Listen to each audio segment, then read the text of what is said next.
बुलंदशहर के गांव शेखपुर गढ़वा में मकान पर बुलडोजर चलाने वाला मामला निकला फर्जी। पीड़ित ने एसएसपी को शिकायत पत्र देकर किया सभी पहलुओं का खुलासा। दरअसल आपको बता दें कि 2 दिन पूर्व एक बुजुर्ग व्यक्ति ने एसएससी को एक शिकायत पत्र दिया और मीडिया को बताया कि उसने मकान पर बुलडोजर चलवा दिया है और उसके स्टे दिखाने पर स्थानीय प्रशासन टीम वापस लौट गई। जबकि पूरा मामला ये है कि मकान पर कोई बुलडोजर नहीं चला, खुद इस व्यक्ति ने अपनी दीवार गिरकर और जेसीबी से गड्ढा खुदवाकर जमीन को कब्जाने के एवज में शिकायती पत्र और मीडिया को गुमराह किया था। पीड़ित एडवोकेट रोहतास ने मीडिया को भी सभी पहलुओं का खुलासा करते हुए बताया और पूरी घटना की सच्चाई बयान की।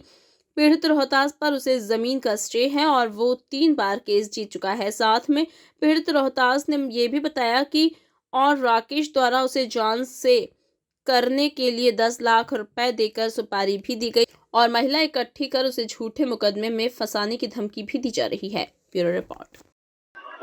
यूपी के बुलंदशहर में अभी 2 दिन पूर्व हमारे चैनल पर एक खबर प्रसारित हुई थी, जिसमें खानपुर क्षेत्र के एक गांव में एक व्यक्ति ने एसएसपी को एक प्रार्थना पत्र दिया, मीडिया से रूबरू होकर बताया कि मेरा मकान तोड़ दिया, मेरे मकान पर बुलडोजर चला दिया।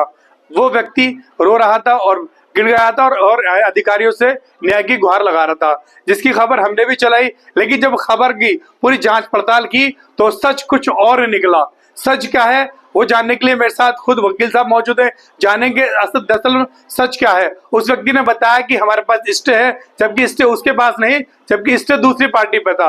उसने कहा कि मेरे मकान को तोड़वा दिया गया, जबकि मकान को दूसरी पार्टी से नहीं, उसने खुद मकान पे जमीन पे जबरन कब्जा करने के लिए बुलडोजर चलवाया, जेसीबी मशीन चलवाई खुद मकान पर कब्जा करने के लिए।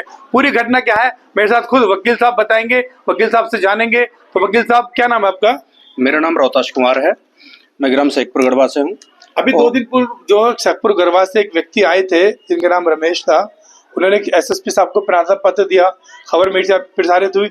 उसका सच क्या है कि उसने कहा कि मैंने मकान को बुलडोजर चला दिया और स्टे दिखाया तो अधिकारी वहां से भाग गए, प्रशासन भाग गए। तो ये सब पूरा सच क्या है, सच बताइए हमें। सच ये है कि एक मेरा मुकदमा विचाराधीन चल रहा सिविल कोर्ट में, उसमें मेरे पिताजी कालू सिंह वादी हैं, कालू बनाम रमेश आदि के नाम से मुकदमा चल रहा है और वादी होने के नाते मुझ पे उसका उस जमीन का स्टे है और उसमें सभी जिस दिन से मुकदमा विचाराधीन है उस दिन से ही आज तक उस जमीन पे कब्जा मेरा है, मुकदमे में कब्जा मेरा ही है।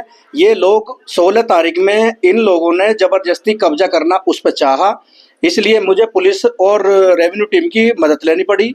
ये लोग जबरदस्ती उस जमीन पर कब्जा करना चाहते हैं, महिलाओं को आगे करते हैं। अभी इन्होंने कल एक षड्यंत्र रचा है मेरे परिवार को मारने के लिए, महिलाएं आगे कर दी गई हैं और महिलाओं के पीछे ये डंडे लेके खड़े हुए हैं सभी लोग। स्टे की जो बात कर रहे थे बड़े में, वो अंकल कह रहे थे स्टे मेरे पास है, तो स्टे उनके पास है, स्टे आपके पास है? स्टे हमारा है, हम वादी हैं मुकदमे में, तो स्टे हमारा ही होगा। स्टे में हम वादी हैं तो हमारे पास ही स्टे है, हमारा ही स्टे है। वो स्टे इनके पास कोई पेपर नहीं है। 41, 45, 23 खसरा कॉलोनी किसी में इनका आज तक नाम नहीं है उस जमीन पर।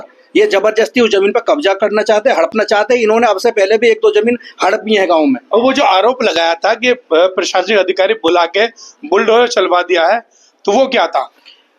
अधिकारी बुला के कोई बुलडोजर नहीं चलवाया गया। अधिकारियों ने आकर इस बंदे को अधिकारियों ने आके प्रशासन ने और राज्यसभा की टीम ने आकर इसको जबरदस्ती वहां कब्जा करने से रोका है और महिलाओं ने बदतमीजी अधिकारियों के साथ भी की है, मेरे साथ भी की है, मेरे परिवार के साथ भी करती हैं वो महिलाएं, आए दिन करती नहीं।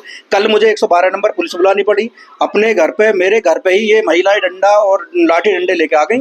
उसके बाद इनको एक षड्यंत्र ये चल रहा है, मैं कचहरी मेरा आना जाना रहता है, सुबह शाम मेरा आना जाना रहता है। किसी को इन्होंने 10 लाख रुपए देने की बात की है मुझे मरवाने के लिए, आपकी सुपारी दे रहे? हाँ, और मुझे इनसे, मेरे को और मेरे परिवार को इन लोगों से जान माल का खतरा भी है बना हुआ इस टाइम।